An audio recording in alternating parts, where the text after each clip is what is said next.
Hello, I'm Yvette Torres, and welcome to another edition of The Road to Recovery. More than 1 in 4 children live with a parent or guardian who experience an alcohol or drug use disorder. In today's show, Addiction in the Family, Healing and Recovery, we're going to be talking about all those issues.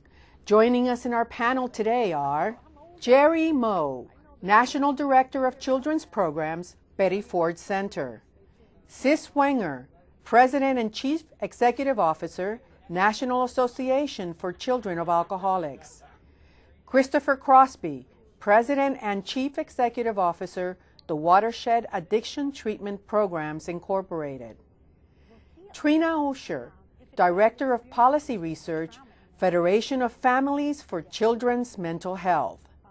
Sis, how prevalent is the problem of alcohol and drug addiction among families in the United States? Well, if you just look at the drug alcohol, and 1 out of 4 children lives in a family with an alcohol abusing or alcoholic parent, so it's very prevalent. Mm-hmm. And NIAAA just did a study, I heard? They produced a study in year 2000 that verified those statistics, 1 out of 4. Beyond the alcohol, and specifically with drugs, Jerry, what other statistics do we know about? Well, you take that 1 out of 4 with alcoholism or alcohol abuse. How about all those boys and girls living in families where there's addiction to drugs? Mm-hmm. Methamphetamine, cocaine, heroin, even prescription drug addiction. When we add those boys and girls, the numbers swell even more. Mm-hmm. And the irony of all of this, Yvette, 1 out of 4 kids, yet so many of them believe they're the only one. This is a disease characterized by silence, secrecy, and shame. So many boys and girls go to school on a daily basis believing they're the only one, when more than 1 out of every 4 students in their classroom suffer that same confusion, unpredictability, family conflict, and verbal violence. Mm-hmm. Chris, how is the family affected beyond what Jerry has mentioned by addictions? Well, addiction devastates the family system, and it devastates, as we know, the addict themselves, but the whole family dynamic is turned from one of love and security into this dysfunctional system, and the person who probably suffers the most is the child of the addict or alcoholic. They're the most vulnerable member of the family system and the most vulnerable to the adverse effects because they don't have the tools, the maturity to protect themselves, to process the hurt and the pain and the fear and insecurity of being in that family that's been affected by addiction. And they tend to develop in the environment that they're in. And if the environment is full of stress and conflict and confusion, children will absorb that into their worldview and their understanding of themselves and how to behave in society in general, which raises problems when they're in other kinds of situations where you don't have those stresses, whether they're in school situations or social situations, or later on in their own life when they become young adults or parents themselves. And Trina, I think the key there is confusion, in that children believe something's wrong, but they're not sure what it is. And many boys and girls see something's wrong, nobody's talking about it, maybe, just maybe, it's me. Mm-hmm. And that introduces them to this thick layer of guilt and shame. Let me give you an example. A little girl, 9 years old, was in a children's program, and she'd been there just an hour. They're just getting started, and it was time to take a break so the children could use the bathroom. And she took me aside, and she said, Mister, please help me. What's wrong with me? What do I have to do to make my daddy love me again and not hurt my mommy and stay home at night so I don't go to bed and have stomach aches and nightmares? So here's a little girl convinced somehow it's her fault, and so many of these children believe that. So we've talked about the dynamic in terms of alcohol and drug addiction, but there's yet another facet that also is very prevalent in the family. Sometimes that family can also be experiencing some mental illness of one of the members of the family. Trina, how does that play into this other alcohol and drug use dynamic? Well, we do know that substantial numbers of folks who have addictions to alcohol or other drugs primarily have an underlying mental health disorder of some kind, often unrecognized, often untreated or ineffectively treated. Studies of young children and teenagers who are using illegal substances reveal that most of them, when they were 10 or 11, themselves would have recognized a mental health problem that went untreated. And then they become self-medicating with their alcohol or their substances when they are 14, 15, and 16 years old. And so there's a serious connection that is between these two. And particularly for children of young adults who, whose parents have mental health problems, we know that some of these mental health issues do in fact run in families. And so you have children with mental health problems that may be going undiagnosed and untreated because their parents' problems are undiagnosed and untreated, making them more vulnerable and at higher risk for engaging in substance abuse when they become available to them. I think add to that these are really children of trauma that deal with chronic loss and grief on top of the co-occurring disorders of addiction and mental health issues. So many of these kids contend with domestic violence, with abuse, with a parent who's incarcerated in the criminal justice system, with divorce, with separation, with economic uncertainty, sometimes directly tied to their addiction. So there's many issues these boys and girls contend with on a daily basis. So sis, in part, the issue of addiction within the family really spills over to the broader community. And when the children are young, it spills over into their capacity to take advantage of the learning environment in the school, because they have to process information they get through this veil of secrecy in order to remain in their isolation. It spills over into physical problems and mental health problems often when they get older. If you look at the 10-year study that the Centers for Disease Control and Prevention and Kaiser Permanente have just finished on adverse childhood experiences, they had a cohort of 17,000 people.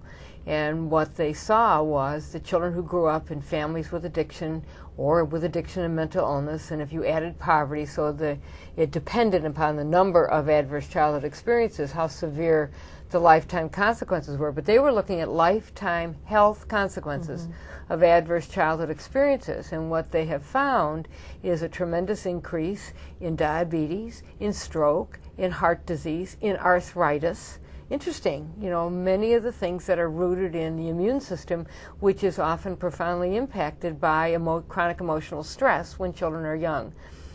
We also see in the adolescent population, I think this is part of what Trina was talking about, children who are growing up in chemically dependent families who begin to use substances and then develop co-occurring disorders in their young adulthood. And people often think, well, they were only medicating, but it is this cesspool that starts in their early developmental stage of you can live with addiction, use chemicals to anesthetize that, then develop a mental health disorder.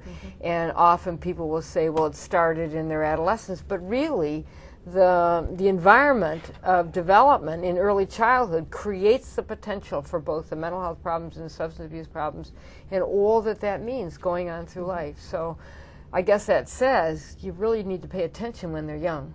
Both in terms of the family dynamics of the dysfunction as well as genetically. Right. The children growing up today in these environments without help will grow up. Many of them will develop their own alcoholism, drug addiction, co-occurring disorders. Sis mentioned some of the costs. I mean, this country is really experiencing some very frightening amounts of money that we will have to incur in terms of health care in the future. What other costs to society do addictions bring on? You know, I don't think that we could ever really calculate the costs. There have been many studies that suggest that $80 billion is lost in the workplace from addicts and alcoholics.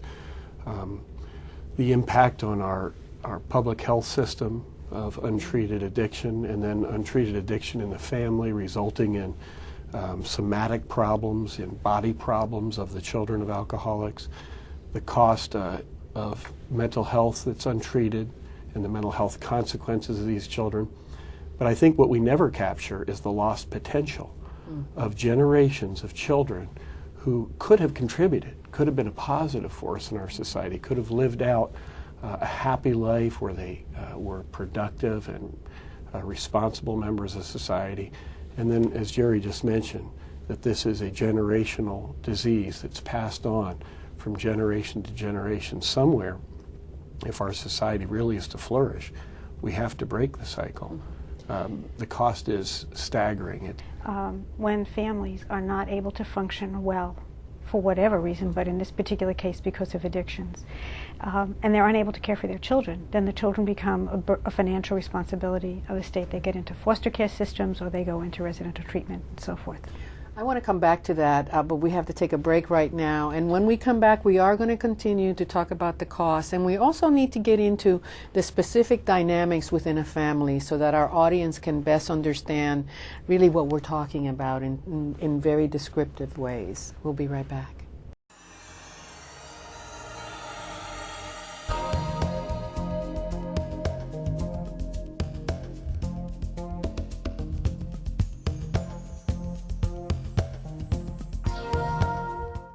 Children many times are really the main victims of an adult's addiction within the household.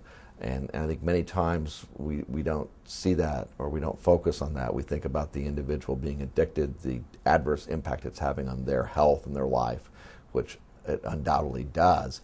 But clearly the victims that aren't addicted themselves are many times adversely impacted and impacted for a long period of time.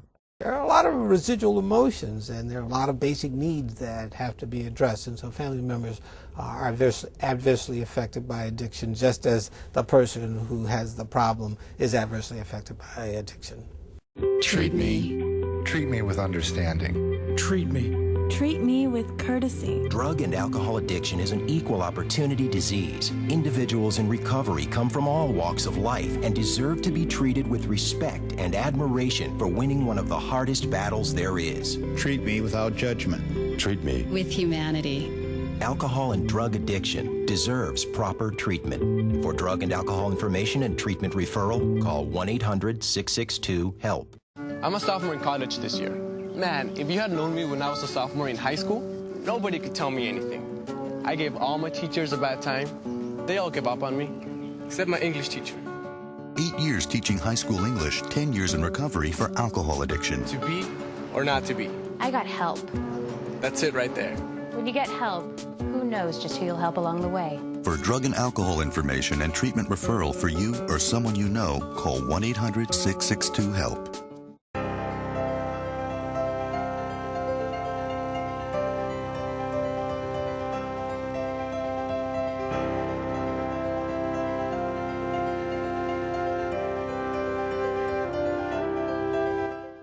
Now, I don't lead with, "Hi, I'm Chris Crosby, I'm a recovering drug addict," but it's a part of me that I don't hide any more than I hide that I'm a person of faith, or my opinions about any political issue, or what food I like.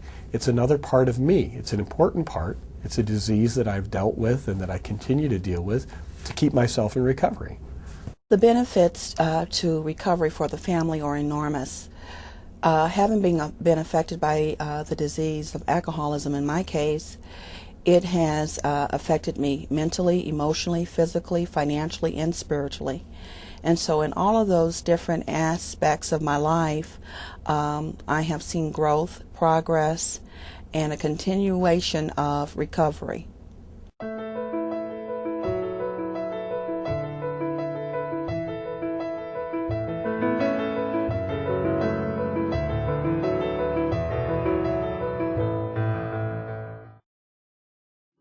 A child whose mother's not in recovery, who's out there using, it's real sad, you know, to see a child out there using, selling, living in the streets, not knowing how they're going to get their next meal. A lot of them just don't care. Because if you don't have a parent who cares, the children don't tend to care. Philadelphia Kindred House is a treatment program designed for mothers who either are pregnant or are parenting, and they can bring up to 2 children with them, or if pregnant, they can bring 1 child with them. While they're here, they're getting lots of treatment, the moms are, and they're learning a lot about parenting, and they are actively parenting with a lot of support. For parenting today, we're going to talk a little bit about how you're going to tell your kids about drugs.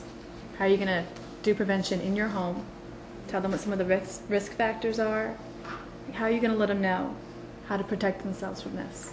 When I got a chance to come to Kindred House and I found out that it was a women and children's program, I was relieved because, as I say, my daughter was really being taken care of by my family. So I was glad in a way that I was bringing her with me, because I really wanted to be a mother to her, but I really didn't know how. You have fun today? By the mother becoming a healthier person, she's able to care and nurture her child. She learns tools through the groups. It teaches you tools. It teaches you more appropriate parenting skills. It teaches you how to hold on. It teaches you how to be patient. And the children tend to increase their positive behavior with more structure and more boundary setting.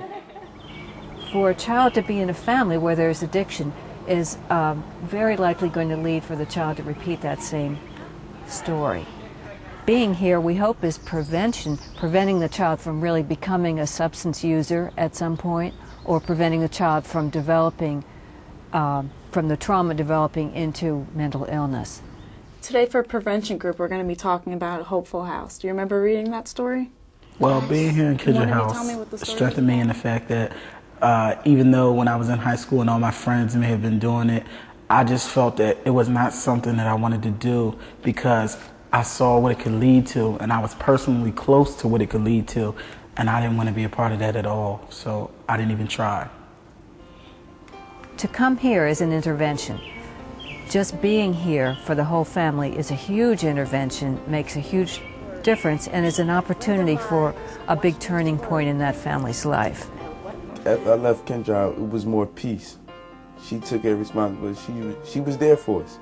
So it was like, be me, I know what I gotta do in school, good grades, and that make her happy. And she was just there for us. Our goal is to prevent the children from becoming substance abusers and to break the cycle of addiction and mental health problems. I think eventually I would like to be either a drug and alcohol abuse counselor or a psychologist. I really would like to help women like my mother who have come into a program like this, help them to start over, help them to get their life together, and help them to build their family back up. The children that come to Kindred House, they get a new chance in life. They find out what it's like to be loved and held, you know, and bathed and talked to and sang to. Their moms sit down and build puzzles with them, things that they would have never done had they not came to treatment. Because it gives every child the chance and opportunity to have a joyous, happy life.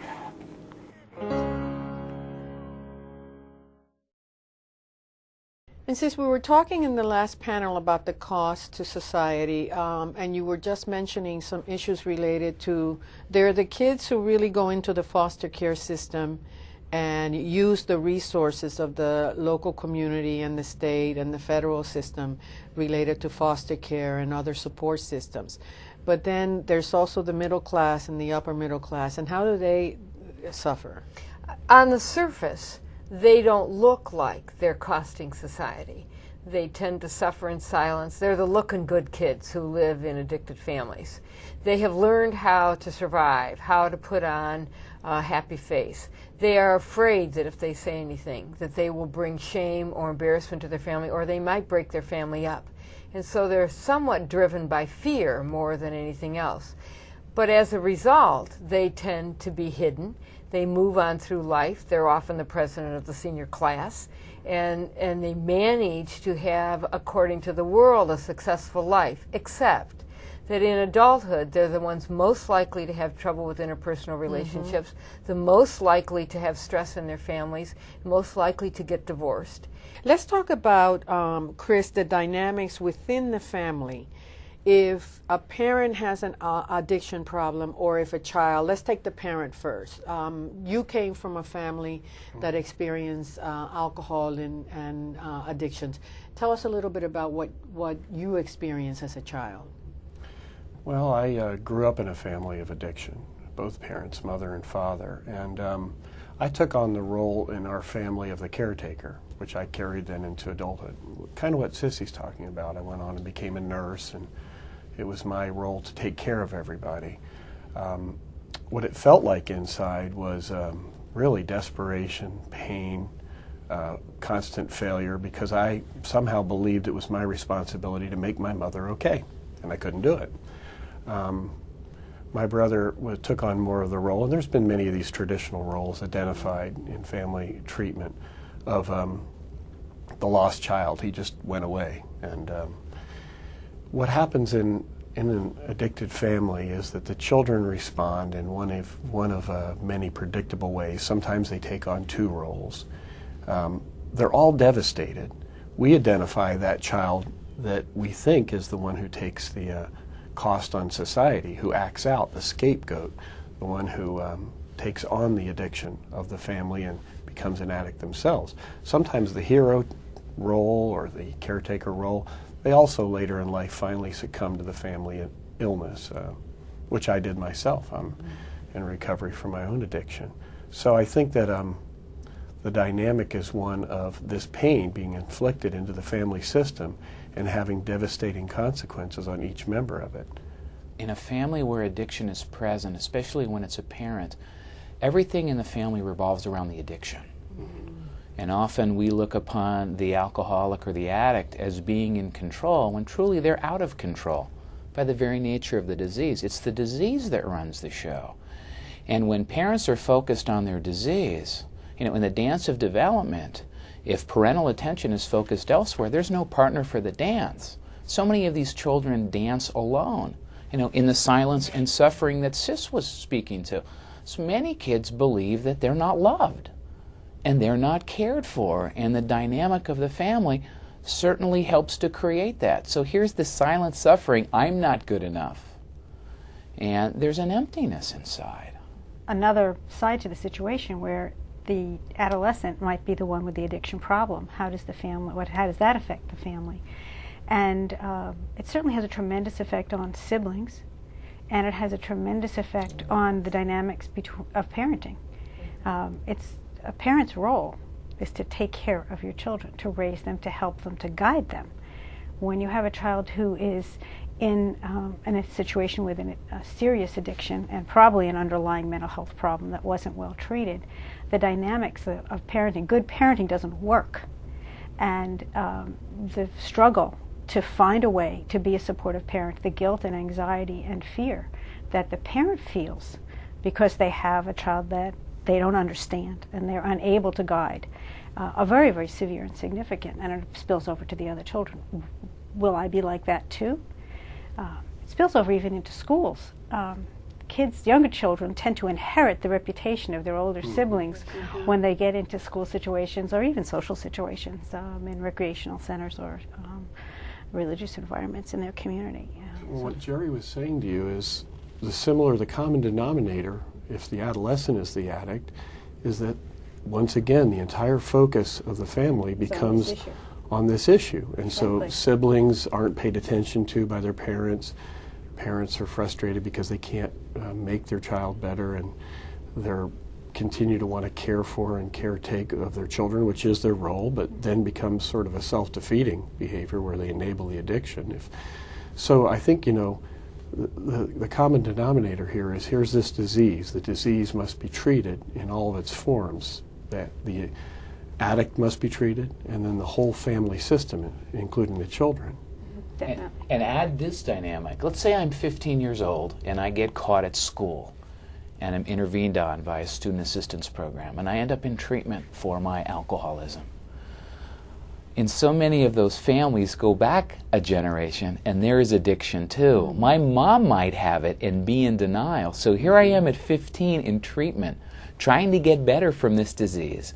And eventually I'm going to go back home in a system where my mom is still drinking alcohol, and it's a system, Chris says, we don't treat the entire family and get the entire family help. I'm going to go back into an environment that's really supportive of addiction. And how am I to stay clean and sober at 15 when my mom is actively drinking? It's a huge issue for a lot of adolescents. But there's another issue for the younger SIPs, and they are often not safe when there's an adolescent who's angry and acting out. And they get blackmailed into supporting the adolescent. So you not only have this whole dysfunction that grows out of disease driving the bus of the family, the enabling, but you have these children who are afraid if they tell that their older sibling will get kicked out, who has already told them it will be their fault if he gets kicked out. And so you have this, in many ways, I think, far more damaging pressure on these kids where they are driven by fear. And then this whole notion of enabling. There are people who really fail to see the problem for what it is and then try to do everything possible. Well, you know, children who have addiction disorders don't come with a little label that says, I have an addiction disorder, here's how you treat me. And, you know, for a typical parent who is doing the very best they can, this is an unknown experience. It's not something we have learned about or have opportunities to learn about or get training about in some other aspect of our life. It's an elective course, not part of a core curriculum, if it were. So I think that families are often don't recognize the signs and the symptoms. The adolescents are very good at hiding as well their situations from the family. And many professionals or friends that you turn to for assistance will say, oh, you know, all 14-year-olds need this, or oh yeah, she'll just, you know, give her a little space or whatever. And you wind up unconsciously enabling, as it were, the situation, or at least not understanding it and confronting it and getting direct help. I want to come back to those signs because I think there's some really long-term consequences, both on the parent as having the disease of addiction and the children having the disease of addiction. And that is particularly now since we talked about mental health problems. There's the whole issue of suicide or death as a result of an addiction. And, you know, that poses a tremendous amount of long-term consequences. So we'll be right back and we'll come back to that topic.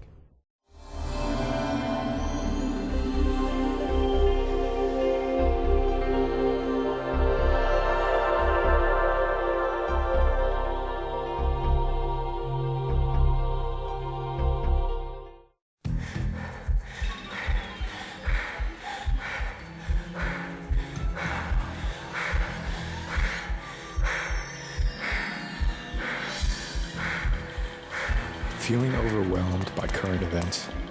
Don't turn to drugs and alcohol. Hey, how was your run? Great. Substance abuse is not the way to manage life. If you or someone you know needs information or treatment referral, call 1-800-662-HELP. Everyone with alcohol and drug addiction is in the same boat.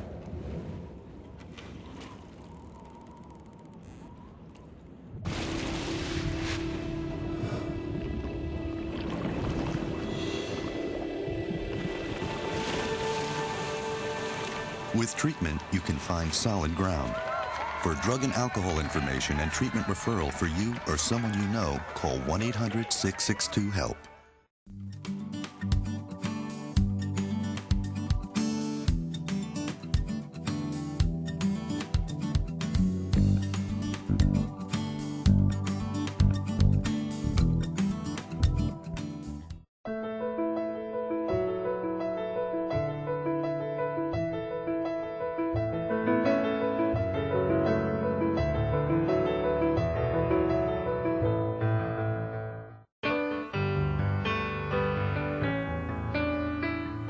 Mountain Manor, Baltimore is an adolescent alcohol and drug abuse treatment center for adolescents and their families for inpatient and outpatient services.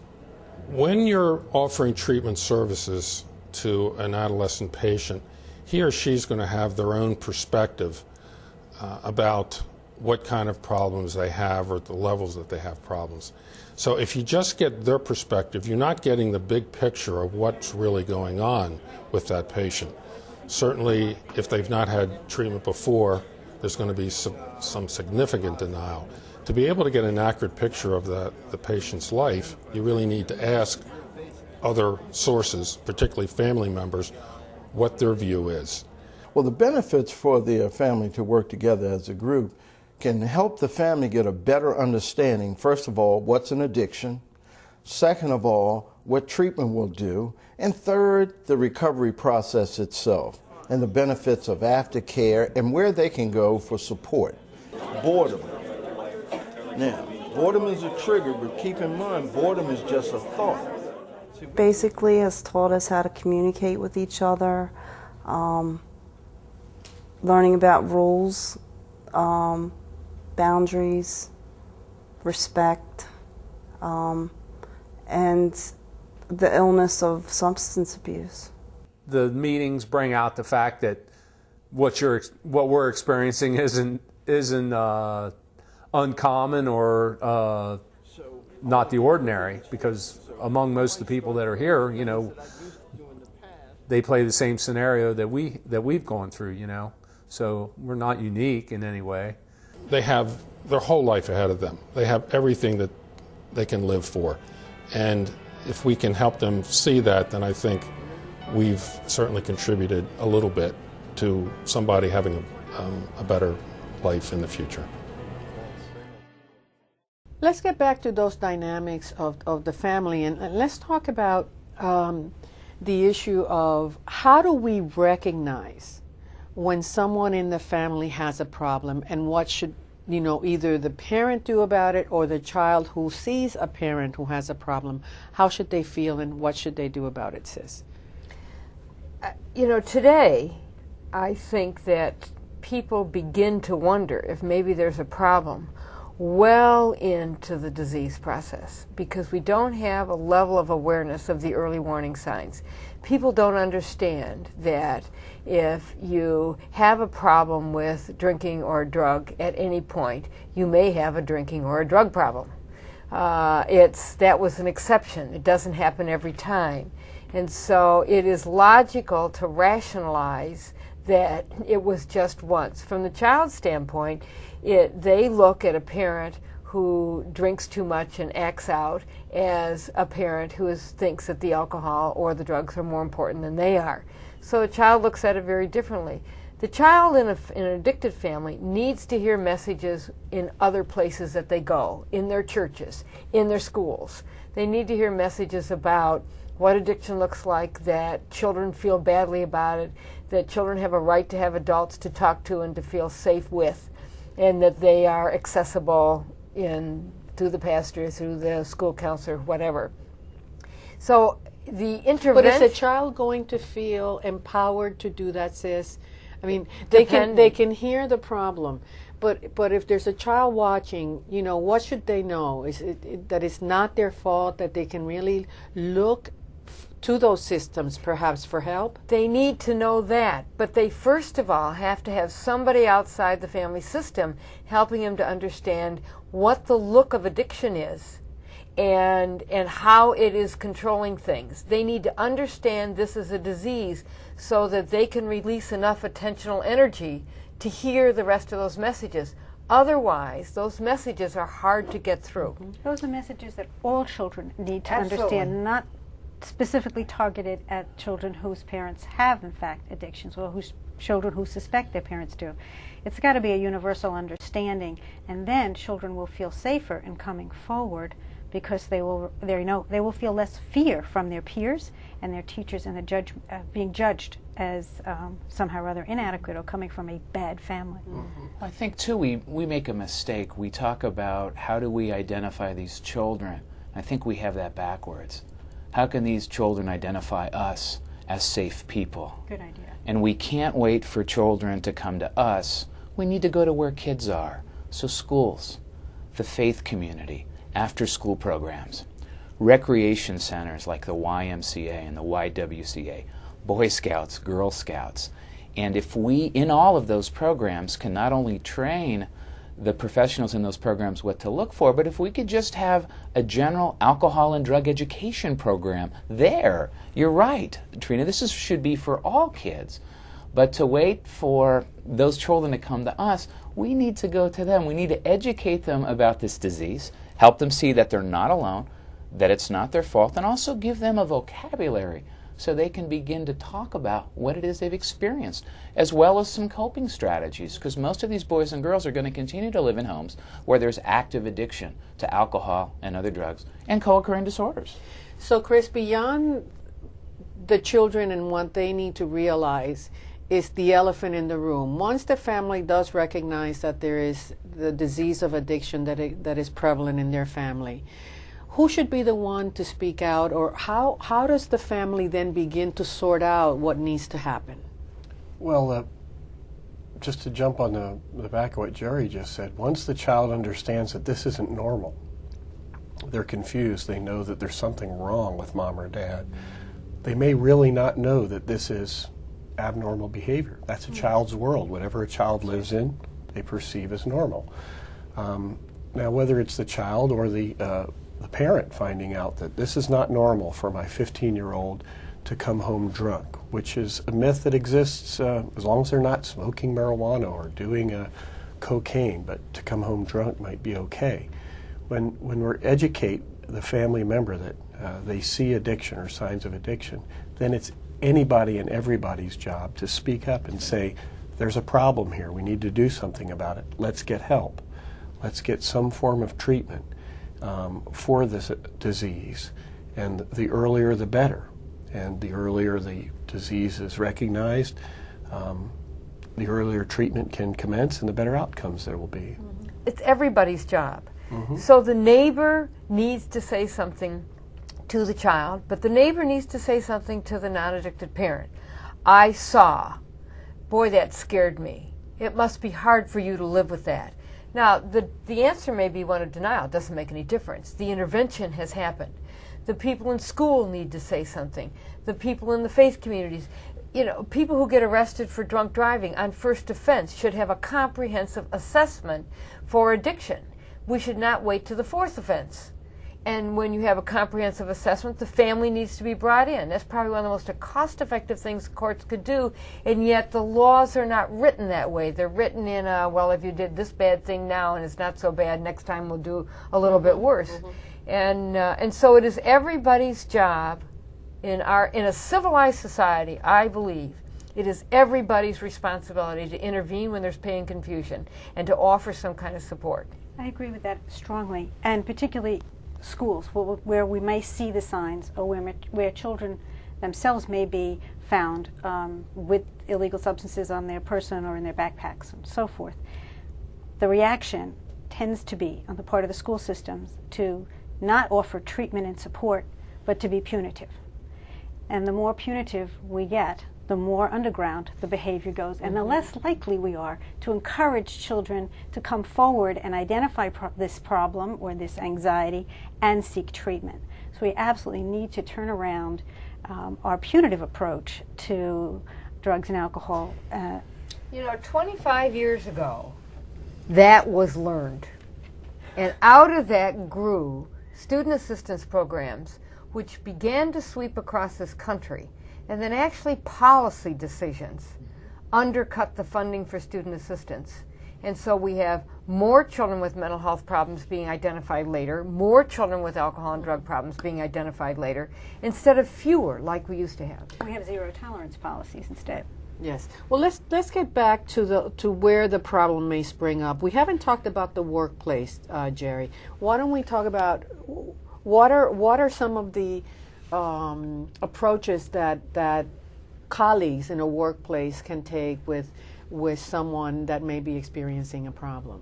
So many workplaces today have employee assistance programs. I think just as Sis was talking about student assistance programs to help students be more productive in the educational setting, in the work setting. Chris talked about it, the $80 billion a year the substance abuse costs, $80 billion hangover we experience. And as he said, that's only part of the issue. employee assistance programs at the workplace, confidential. And a colleague, and again, there's that fear to do that, but to go forward and in confidence to say, hey, I noticed this. I know if I'm a supervisor, I noticed that there's been a steep decline in productivity. There's absenteeism. We notice that the absenteeism tends to take place on Mondays and Fridays. That the worker tends to be more angry and is short and just doesn't seem to be himself or herself anymore. Company spends an incredible amount of time recruiting and retaining and continuously training people to do their jobs better. What a solid approach to have programs available around alcohol and drug addiction, around mental health disorders, and specifically look at that. And not just for that employee. Exactly. Let's also think about that employee's family and children. I was just getting to that, exactly, because it's really the family, because you can treat the individual, but as we have said, Chris, what happens in that family? Do they also need help? Oh, the family needs help for themselves, and they also need help to improve the chances of recovery on the identified patient, the alcoholic and addict. So if in the workplace the EAP identifies the employee as having the problem, and they treat the family from an enlightened self-interest standpoint, they have a much better chance of keeping that employee in recovery once they've entered into whatever treatment they do, if the family's treated. And it's also the humane thing to do, to treat these children and wives and husbands and grandparents and grandmothers, the whole family system. Okay, when we come back, I want to talk about specific methodologies and programs that families can opt to participate in to address the disease of addiction within the family. We'll be right back.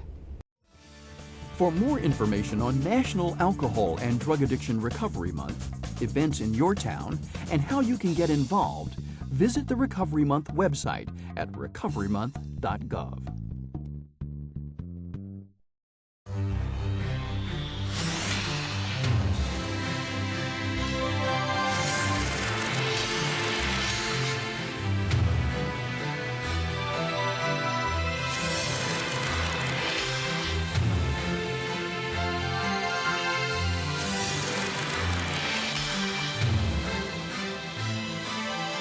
There's life after substance use. If you want one or know someone who does, please call 1-800-662-HELP. No one could tell me to my face I was alone. Drugs and alcohol, that's all there was. I found myself in a treatment center getting help for my alcohol and drug addiction. It wasn't easy. I drew myself a new world to live in, free of alcohol and drugs, and I started to come back to life. And then there were other people. Recovery. I need all my colors to paint it. For drug and alcohol information and treatment referral, call 1-800-662-HELP.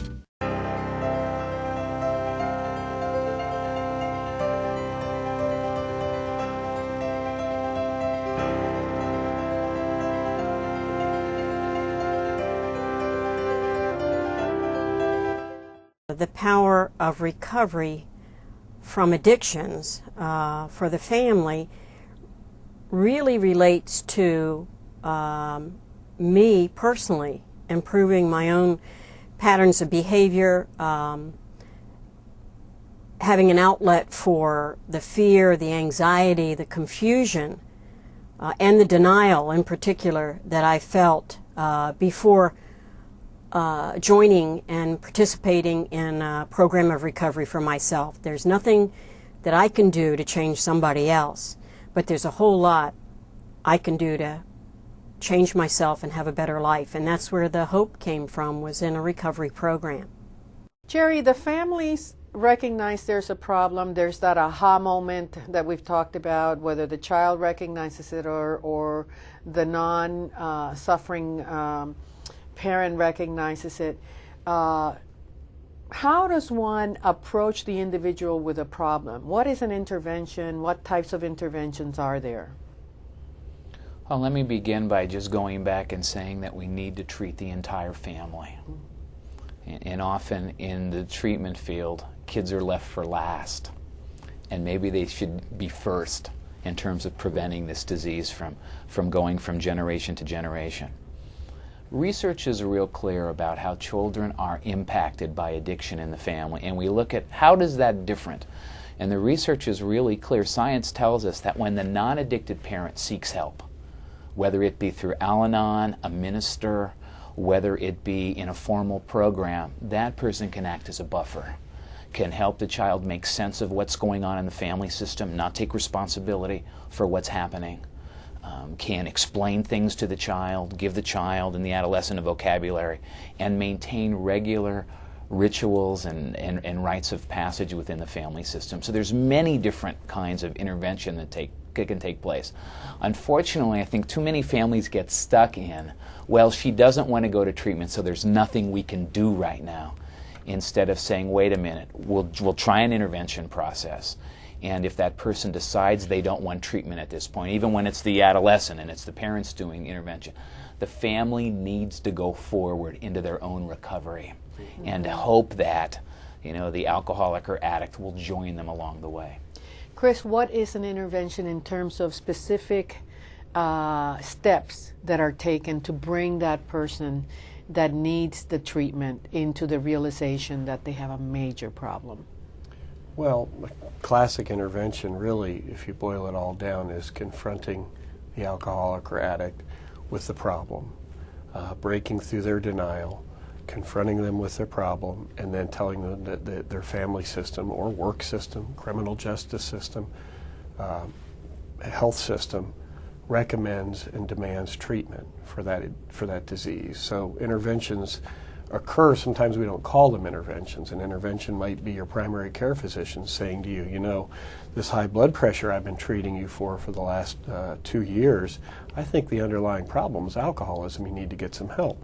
Classically, in a family intervention, it would be family members, significant others, gathering together with the addict or alcoholic and confronting them with their problem and saying, we love you, you have a disease, we insist you get treatment for it. We will not stand by silently as you die. And this is what we have observed. Do they come back and they tell stories of what that person has done? Certainly. Each one will relate how they've experienced the addiction and what the problems are. If the children have been treated in advance of the intervention, and all family members should be treated in advance, or at least the treatment process should be begun, they can be perhaps the most powerful tool to break through the parents' denial. When they can look at Dad and say, Dad, I love you. You're breaking my heart. I can't concentrate at school. I have tummy aches. Please get help, Daddy. I don't think of many fathers who would refuse that. But if they do, if the identified patient refuses to enter into a treatment program, then the family needs to continue with their own treatment. And this will give a better chance of the addict or alcoholic finally seeking help. What resources are available for the family, Trina, that is seeking help? Well, there are a number of resources. There are professional resources in terms of contacting various clinics in your community. You can just look them up even in the Yellow Pages sometimes, or in the classified section in your local newspaper. But one area kind of assistance that is not very well known is peer-to-peer support, that children of alcoholics can learn a great deal from other children who have experiencing similar things. Discovering that you are in fact not alone, getting back to where we started out, is an extremely cathartic and supportive way of beginning to understand the situation.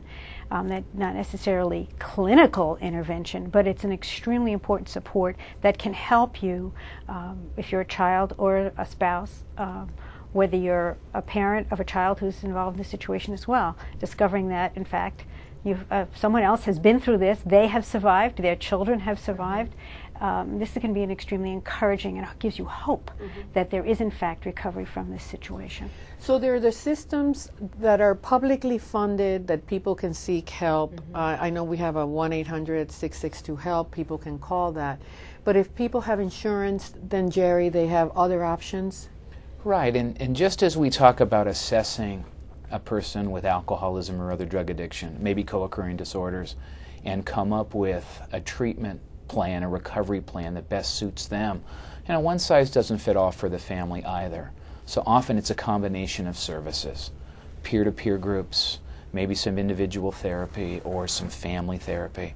And I never want to forget Al-Anon family groups and Alateen, 12 step-based, anonymous programs, Al-Anon for the adult family members who love someone who has a problem with alcohol or other drugs. They're free of charge. They're located throughout the United States. We'll put up a website at the end for those people who are interested. And Alateen for the teenagers, and sometimes in some places for the younger kids. Trina, you were right, to go into a room and to see a whole room full of boys and girls or teenagers and to say, whoa, I'm not alone, for the friendships that develop and the social skills and the resilience that can be deepened here. We haven't really gotten to the point of, you know, where the individual themselves is getting to the point, whether it's a parent or a child within the family, that they sort of know they have a problem. They're kind of bringing themselves to that hitting rock bottom, and they're looking for help. I know there's the self-help, as we have mentioned, sort of for alcoholism, the Alcoholics Anonymous, Narcotics Anonymous, and other mutual support networks. But beyond that, are there other systems that these folks can adhere to and go to? Well, you know, we mentioned earlier the faith community. I think there's a growing awareness in the faith community that they have a role to play in creating an environment where people who are in pain, whether it's the addicted person or family members, that they feel comfortable enough to surface and ask for help.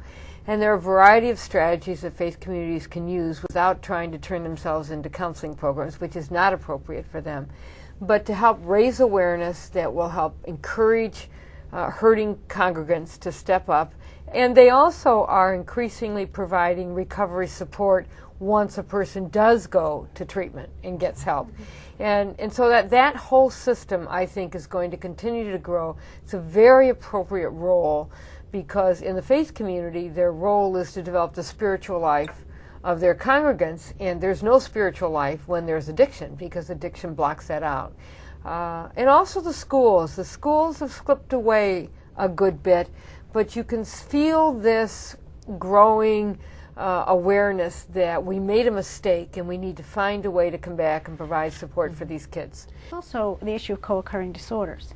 You can get into a treatment for your immediate substance abuse problem and clean up for a while and get back into the community, but unless you are also engaged in treatment for your underlying mental health issues. We have the assessment, we have the various opportunities to go into the interventions and to the treatment options that are available, but that there's this also continuum of care that has to be present in order for families to really make it. And I'd encourage the young people watching this that if anything has rung true for you this morning, if you've listened to any of us on the panel and say, well, geez, I think that fits my family, that ask them to think about the adults they deal with in their lives on a daily basis. We call them safe people. Is it an aunt? Is it a grandparent? Is it a teacher? Is it my coach? Is it the next door neighbor? Is it my minister? And talk to them. You know, reach out to someone you trust. And it's scary, but what a huge first step. It might be the first step in terms of this entire family getting help. You know, National Alcohol and Drug Addiction Recovery Month each September celebrates people in recovery, the families that have made it, and particularly, you know, and including the co-occurring families that have faced or are facing, you know, a double whammy, as one would say, not only with the addiction but with the mental health problems. One of the things that we deal with within National Alcohol and Drug Addiction Recovery Month is the whole issue of stigma. How does stigma play a role in the whole dynamic of family addictions? Well, with teenagers who have co-occurring disorders, they have told us repeatedly that they would rather be identified or labeled as a kid with a drug problem than a kid with a mental health problem. That the stigma associated with mental health is a serious obstacle to seeking treatment. You know, the stigma associated with addiction and or mental health disorders, it suppresses recovery. Children are afraid. Family members are afraid. Everybody's afraid to talk about this because they don't realize that recovery is real, that there are millions of Americans who had this disease, it was treated appropriately, and are now living lives of recovery. The stigma needs to be broken. We need to get the message out there. Jerry said that he hoped that a child watching this would reach out to a safe person. I'd say yes, because your mom or dad can get well. Grandpa or grandma can get well. You can get well. When people start to believe that recovery is real, addiction's a disease like any other. It responds better to treatment than chronic asthma, chronic diabetes. It responds very well to treatment, and family systems can heal. And so the payoff is worth the risk. The payoff of having a family that you dreamed about, and maybe even better and different than what you dreamed about, would be worth the risk for a young person or a mom or dad or any member of the family to speak up, break the silence, and seek help. Well, we hope that everyone has learned from what you have said here today, and will have the courage to seek help if indeed you're experiencing an alcohol or drug addiction issue within your family. Thank you for being here. Thank you. Thank you for having us. National Alcohol and Drug Addiction Recovery Month, observed each September, provides an opportunity for every community to highlight the effectiveness of treatment for alcohol and drug use disorders, and to help individuals and families affected by addiction find help. The free Recovery Month kit can help your organization carry out an effective strategy to raise awareness and promote the benefits of addiction treatment in your community. The kit offers ideas for planning and helpful tools for implementing an outreach campaign or event that matches your goals and resources. To receive the Recovery Month kit or other free publications and materials related to addiction treatment, visit recoverymonth.gov or call 1-800-662-HELP. It's important that everyone become involved because addiction is our nation's #1 health problem, and treatment is our best tool to address it. For a copy of this program or other programs in the Road to Recovery series on DVD or VHS, call SAMHSA's National Clearinghouse for Alcohol and Drug Information at 1-800-729-6686 or order online at recoverymonth.gov and click Multimedia.